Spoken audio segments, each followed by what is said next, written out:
You know, in New York, they say there was a earthquake, and I think it was a 4.8. I'm not positive about the one that I was in Alabama. I'm not sure what it was. I just know that I was living in a big double wide, and my husband was laying in the bedroom, and I was sitting on the couch in this very large living room with cathedral ceilings. And it was about 3 o'clock in the morning because, as you know, I do sit up late. And on the left hand side of the house, where the two empty bedrooms are, I felt and heard this rumble. And it rumbled and rumbled until you could feel the rumble under your feet. And it just passed by, and then it went into the kitchen, and it rattled every dish and glass I owned. And then it was gone. And my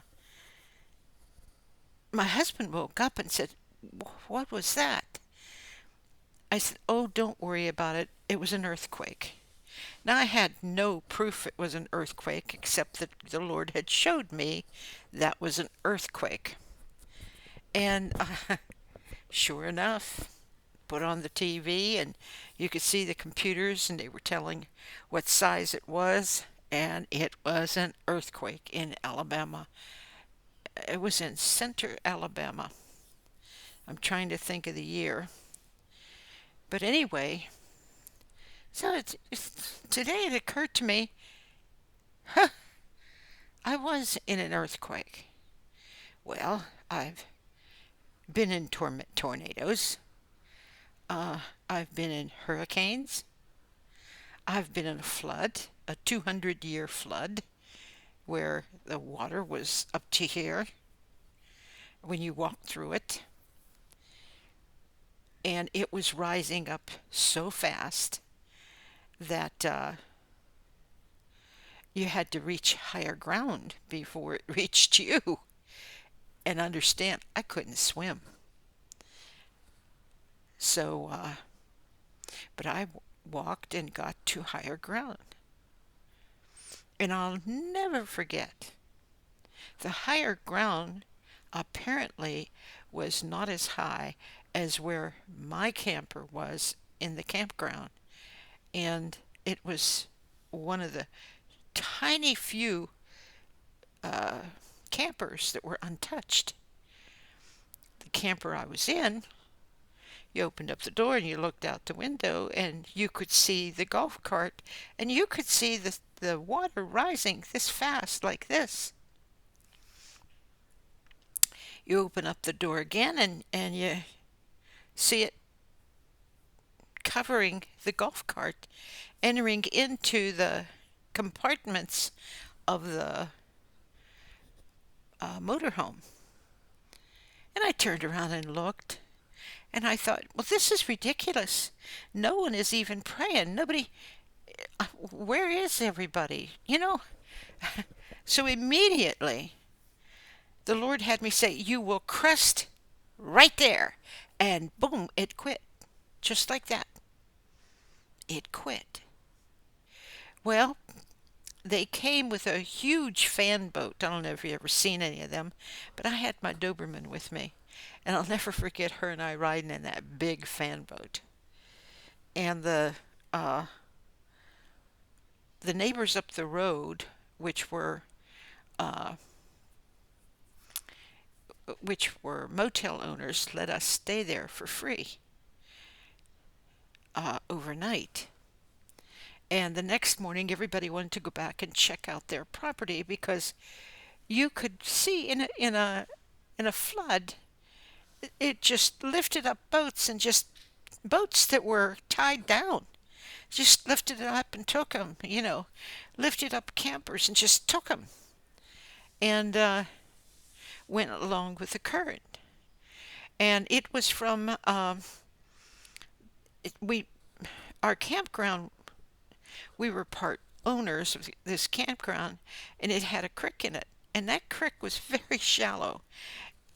You could fish in it, but it was not anything like what I saw. I mean, when I stood there and looked at that creek, the water was raging way above your head, and the current, it wasn't very deep, and you could lose your footing. It was just about this deep, and you could lose your footing. It was so strong, your footing. And so when I went back, I had to walk through the lower ground, which was probably up to my chest. And I got through to my camper, and none of the compartments had any water in them. And the deck was lifted up, and now we're talking about a huge, heavy deck. And it lifted up, and it went right into our car. But we had just bought, uh, what is it, one of those Rubbermaid uh, garbage cans, and it was empty, and it had the lid on it, and it lifted it up and put it against our car, and then when the uh, deck hit it, it couldn't go any further, and it didn't damage it, which was amazing to me. When I went through these things, there was no panic, there was no fear, there was no anything except complete trust in God, complete knowledge of understanding this was not going to hurt me, this was not going to take me, this was not going to do anything damaging to even our property. And my husband was up in Canada fishing, so I was there alone. And it was like 2 o'clock in the morning when they came on a tractor and told me the water is rising up so fast, you have to get out of here. And I couldn't wait for them to come back because it rose so fast it was already up to here. And as I went out into the yard and started walking, and we're talking about a place where it's pitch black, no lights, no nothing. And I'm only walking in the direction that I think they were going to take me. And, snakes, anything else could have been in that water. But yet I had no fear. Had a destination and I went there. That isn't the only time I was ever in danger, like the earthquake. I had no fear of the earthquake. I could recognize it. I knew what it was. I didn't panic. I knew God was going to take care of me. Why should I be afraid? And I had given the testimony before that there was a tornado. We didn't know this, but we lived on, when we moved to this new house, we lived on Tornado Alley. And the first day there, it was called Black Sunday because this big black tornado came through. And I'll never forget when I heard about it and saw it on the news, because the news was watching it on a computer and it was tracking where it was going. And it was heading straight for us. So I went outside and I looked up towards heaven and I said, "You did not bring me here to destroy my new home. You did not bring me here for any other reason. So I'm not going to see a blade of grass, a tree, nothing is going to be out of place. Nothing is going to touch my home." I didn't ask God. I didn't beg God. And I didn't cry. I knew God. And that's what I'm trying to get to you people. Why dying to self is so important. Because when He fully reigns inside of you, He sits as king. And so I'll never forget my husband when we heard the straight line winds coming, at least 60 miles an hour ahead of the tornado. He said, "Well, now you have to understand, all of this happens in seconds. You hear the roar; it's coming closer, and and by the time he could think to pull out the refrigerator and get behind it, because that was probably the only safe place that we could go at that moment. Suddenly, the Lord had me throw up my hands in the air and start singing, 'There is power in the blood.' And that tornado went over us and past us, and it wiped out other places. I was praying for them because I knew when I raised my hands like this, I knew nothing was going to touch us. But I also knew someone was going to die, and I was praying for them. Their time is their time. I can't tell God what to do. So there I am. I'm telling you that I've been in more than one tornado. I've been in hurricanes.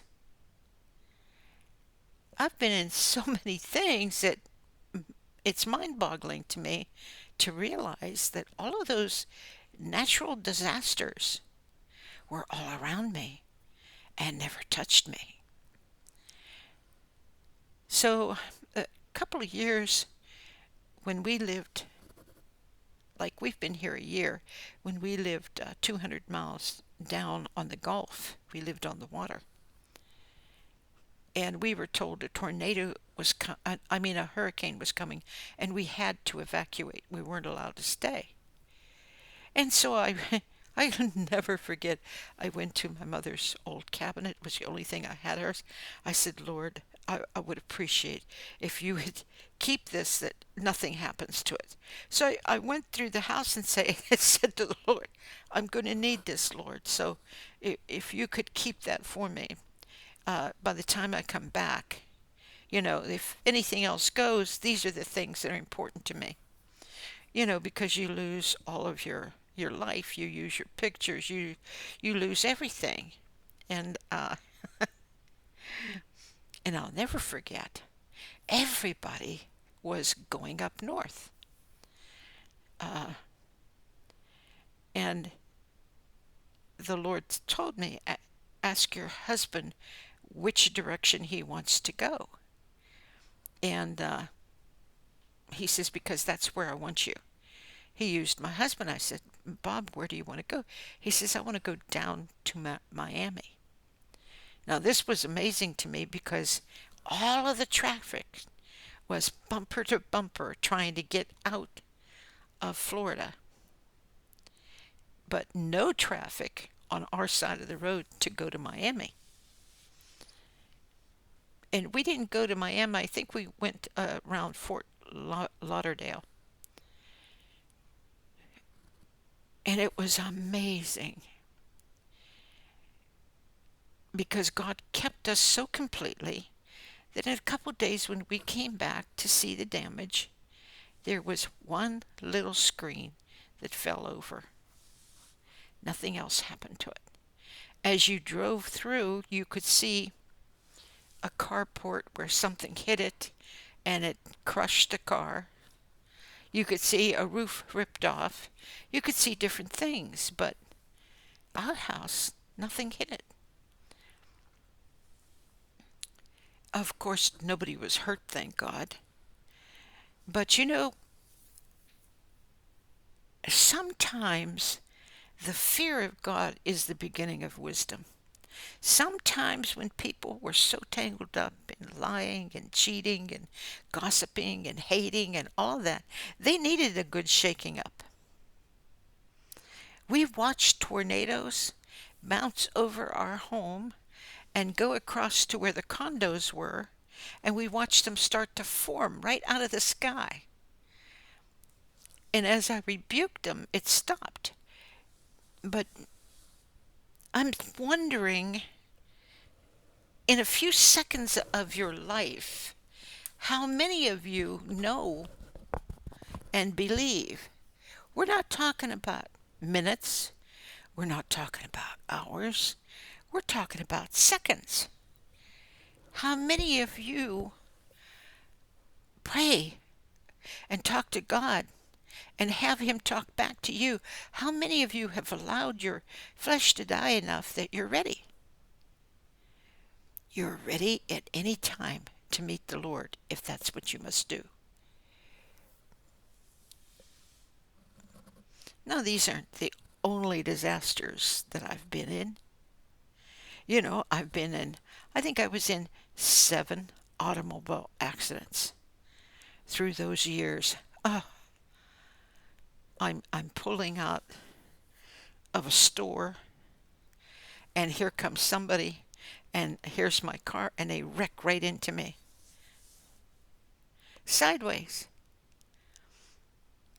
And I felt something just go like this on my forehead like a feather.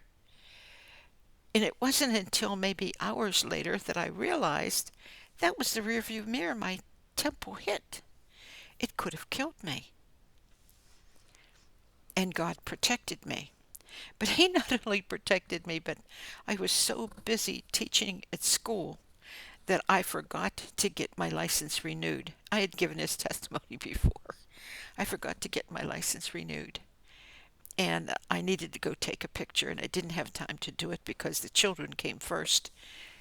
And so the first thing I did think was, oh no, I had hit into a high school teacher. And there was a man who rented our garage, and he had a business there. And he was watching the whole thing. So he knew all the police, he knew everybody. So there I am.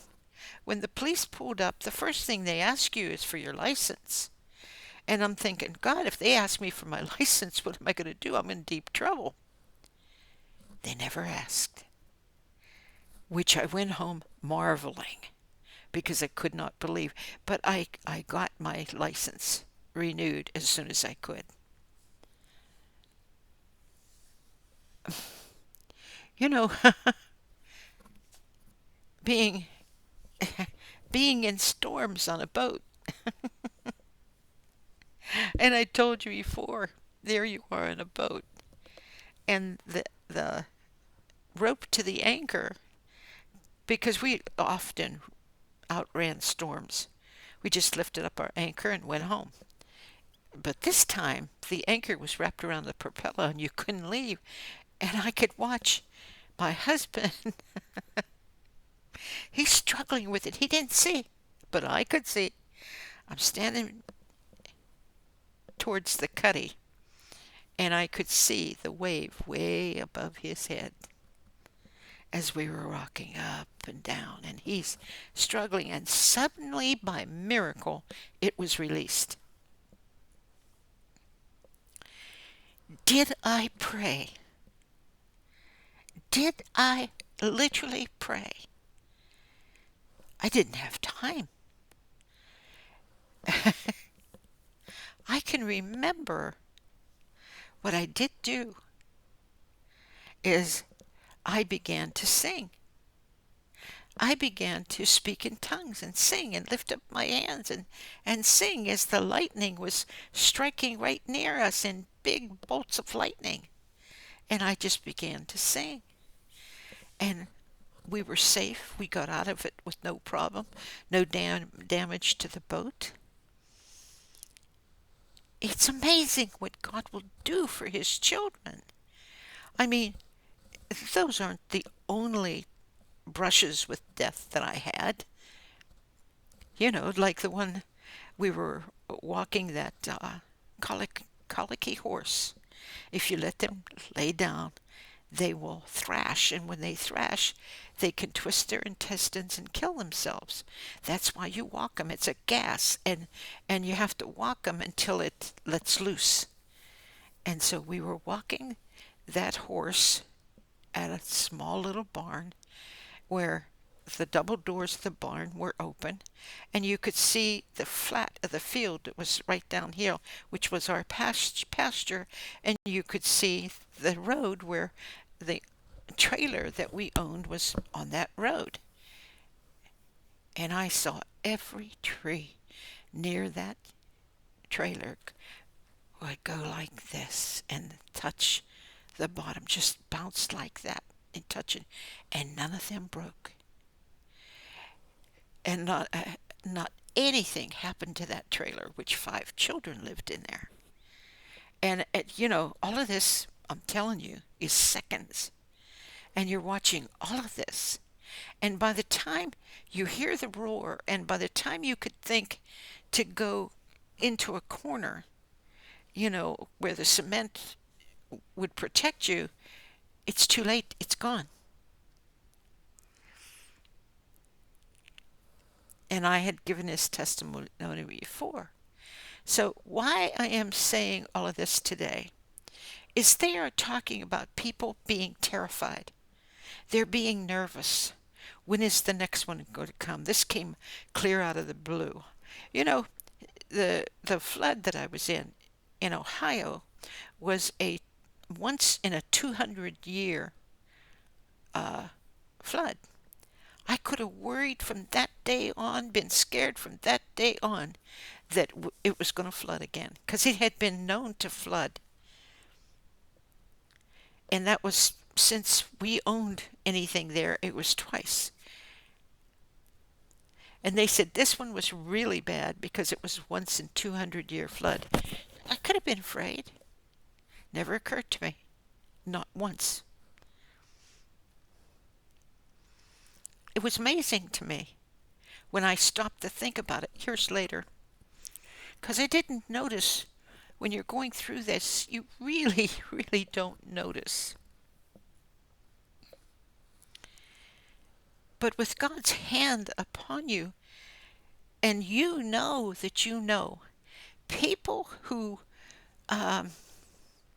even when they're sick, um, when I was close to death, it never occurred to me that I was going to die. It didn't occur to me at all.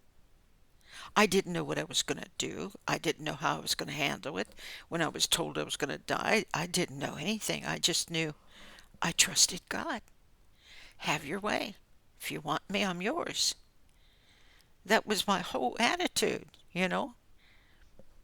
If you want me, I'm yours.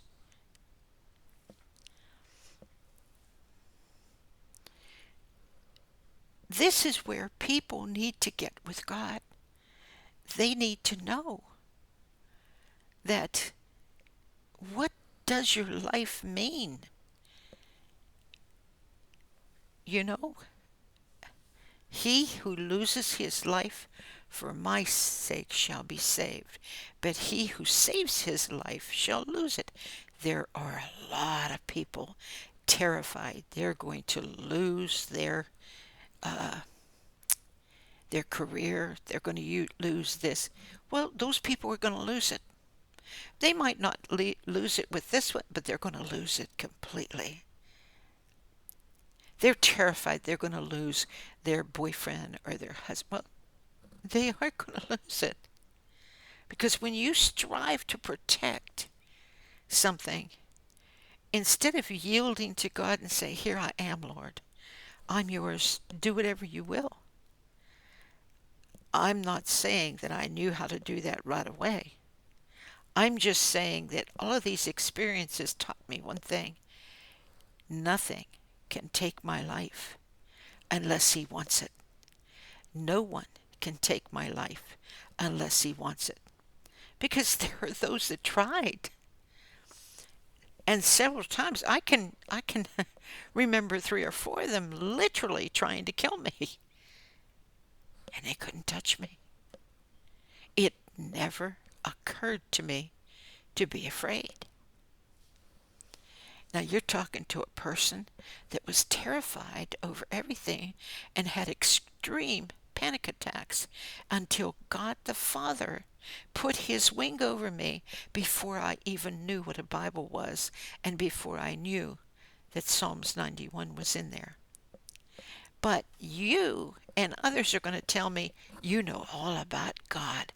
I'm just so dumb. I don't know what you know.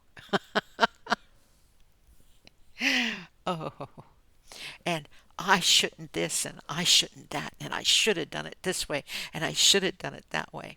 Well, when time comes that if you were faced with just one little thing that I've been through, let's see how you handle it. Let's see if God's grace is upon you so powerfully that you're not afraid. Let's see if He will save you out of it and hold your hand and talk to you the whole time you're going through all of it. Let's see. Let us see. You know, and when it comes to God's enemies, and you make yourself an enemy of someone who has God, there's only one person that is going to go down, and it's not going to be the child of God. Understand that.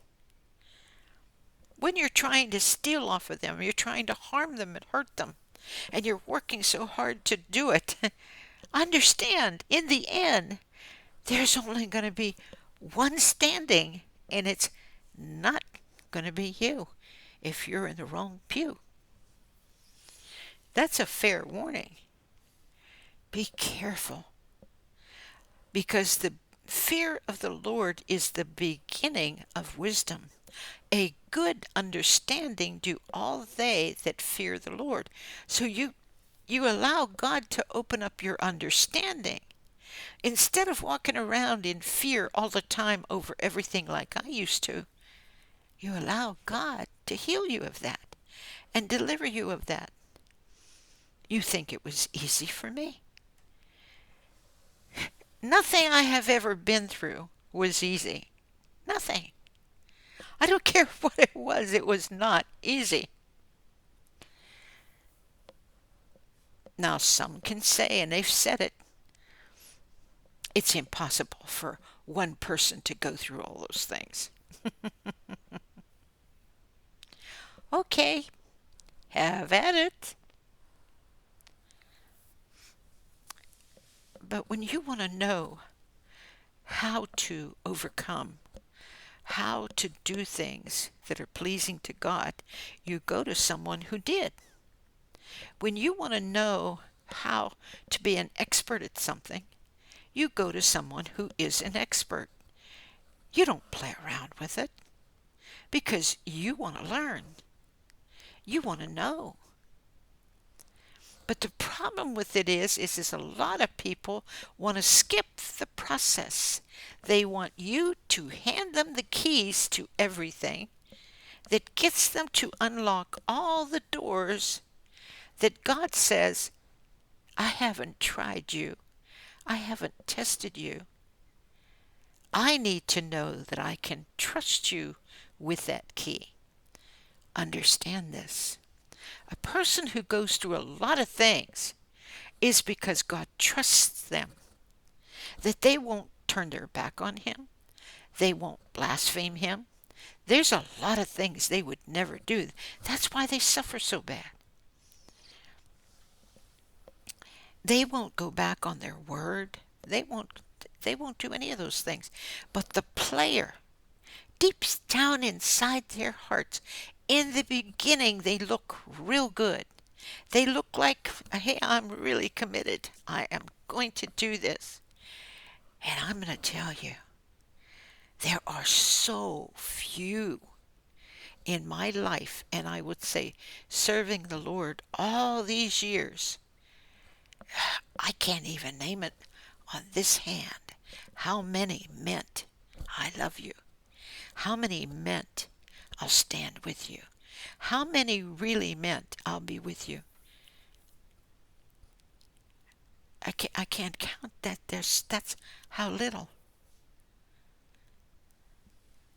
I should have many more. And so I hear people say every day, all day long, I love you. Thank you. And you know what I do with that?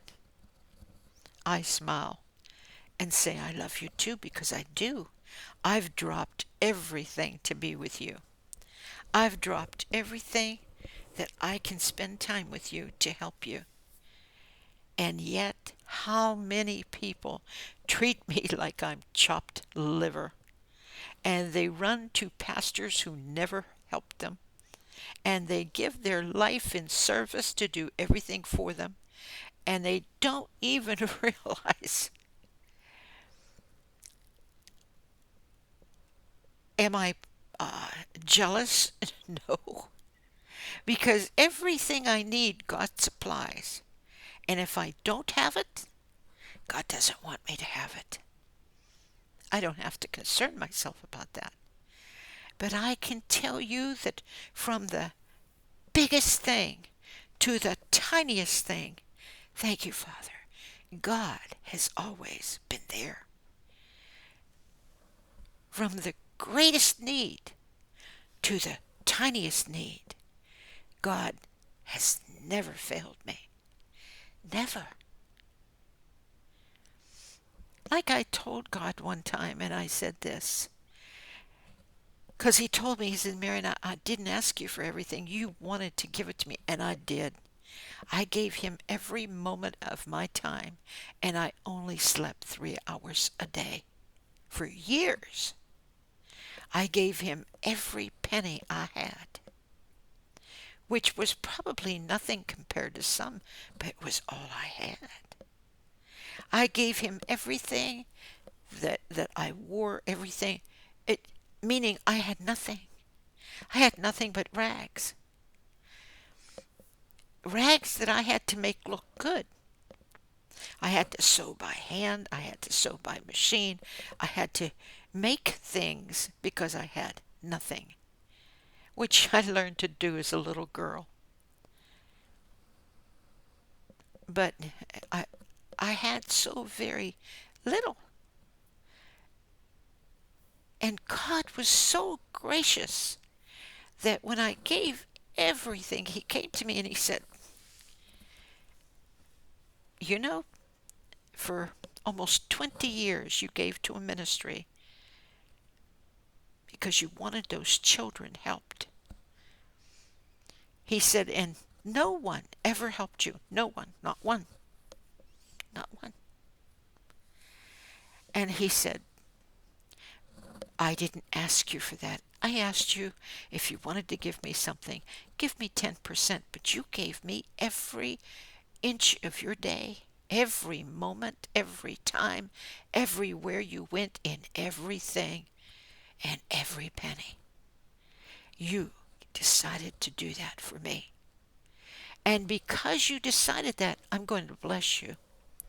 Because once I told God, I said, God, I didn't do it for them. I gave to no man. I gave because you taught me that's what I should do. And some of you have done that for years. So what I did was is I told the Lord, I said, I didn't give to get. Maybe on occasion when I was first learning, maybe that's what I did. But after I saw what was happening, I never did. And so when I went before God and I said, God, I got so many needs. There's just no way I can get them. And the Lord said to me, Marion, I'm going to bless you like you never dreamed. And so far, you're seeing evidence of it right behind me. Like I said, people wonder why everything has to be so white. Well, with my eyesight, when I get up in the middle of the night, I do not bump into every bit of furniture and get black and blue because of my eyesight. I can see it's white.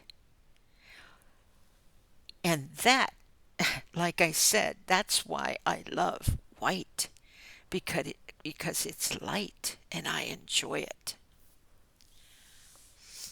So maybe you think that I do too much talking about myself.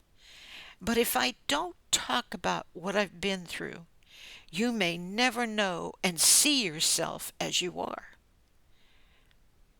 Like I said with that one preacher who was persecuted by one person.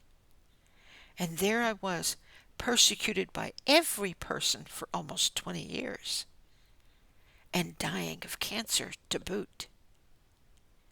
And I never went to him and cried. I never went to the altar and cried. I never went to people and cried. I never said one thing to them. Oh, many of them assume.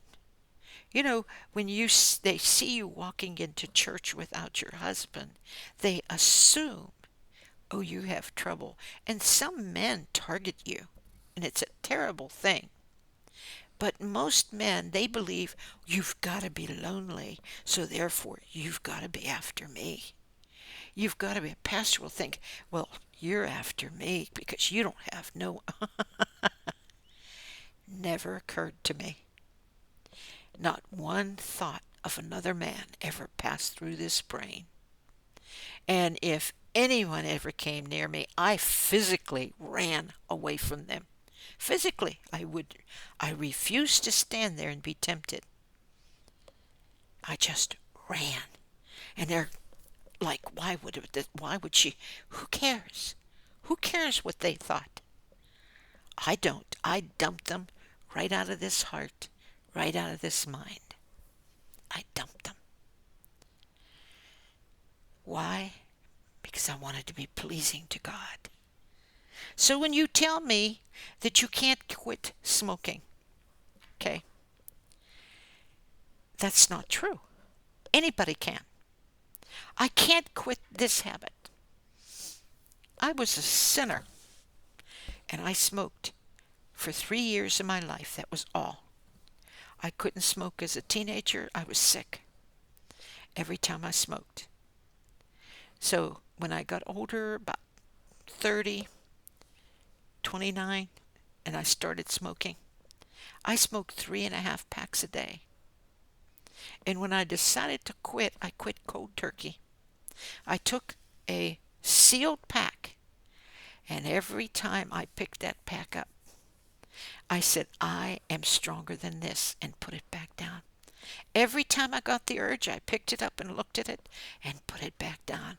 I refused to break the seal. Never mind you couldn't talk to me for 3 days. Never mind that I was, through withdrawal. But the Lord, by His grace, had me do it. And that's the way I gave up everything. Everything that I needed to give up, I gave up.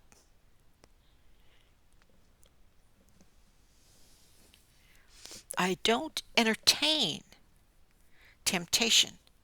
You know, like it says in James, you're tempted, and then you entertain it, and then you conceive it. So when the temptation comes, it's only over here or over here. And pretty soon, you don't feel nothing. You're never tempted. Because as Peter says, it comes natural to do the will of God.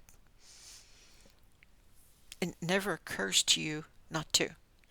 I hope some of you get some part of this that'll help you to understand what God likes and what He doesn't like, and what He will bless and what He won't bless.